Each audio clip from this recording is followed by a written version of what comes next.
Alors, Monsieur Laferrière va venir me rejoindre. Il a un discours à vous livrer. Alors, Daniel Laferrière.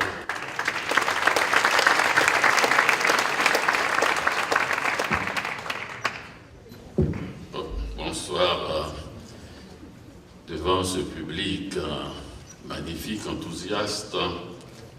Et je me suis mis à penser à une chose très simple, à me demander ce que ce sera le monde quand la diversité envahira toute la planète, qu'elle deviendra l'uniformité d'une certaine façon. Et je me suis rappelé de Mao Tse-tung un soir, qui avait senti que sa vision du monde avait envahi la Chine, s'est levé de nuit, presque pieds nus, pour aller écrire sur son bureau personnel « Feu » sur le comité central.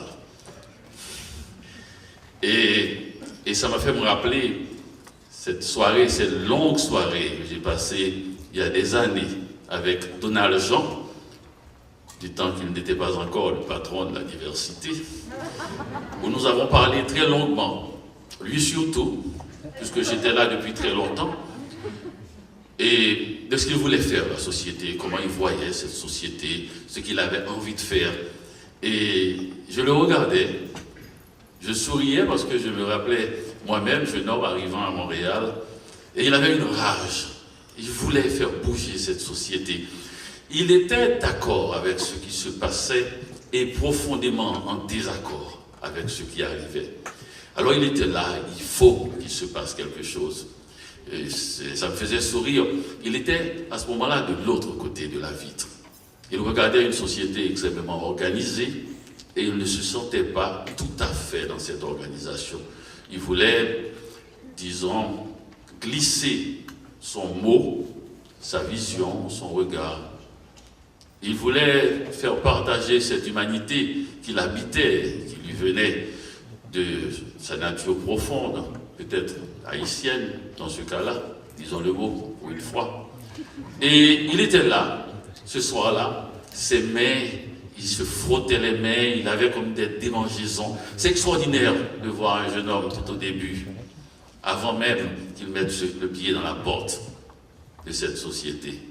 Et je me suis dit, peut-être que ce soir, nous devons penser à tous ces jeunes gens qui ont cette démangeaison et qui n'acceptent pas ce qu'ils voient, même si nous faisons partie de ce qu'ils voient, et même si nous croyons faire mieux.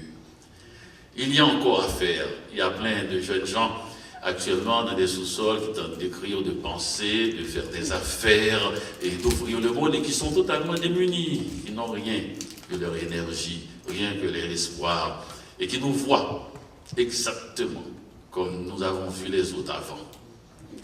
Et c'est intéressant parce que nous n'avons pas tort d'avoir fait ce que nous avons fait, mais nous aurions tort de ne pas entendre cette rumeur. Ces gens, il y en a à chaque fois que je me sens heureux, je sais qu'il y a quelqu'un qui vient d'arriver et qui ne sait même pas c'est quoi l'hiver. Qui ne sait même pas ce que c'est que toute cette parlure magnifique et dont notre ami Boucar Diouf vient de parler. D'ailleurs, il faut le dire en passant, voyant Boucar Diouf maîtrisant tellement cette académie de la culture québécoise, je me suis réfugié à Paris sous la coupole. Donc c'est vrai que je voulais rendre tout simplement dans ce court laps de temps que j'ai hommage à tous ceux qui ne sont pas là et qui se grattent le bras, se demandant ce qu'il faudrait faire pour qu'il se passe quelque chose dans leur vie. Et je m'étais toujours dit que jamais je n'oublierai ce jeune homme, celui que je fus et celui que j'ai rencontré ce soir-là en discutant avec Donald Jean. Merci.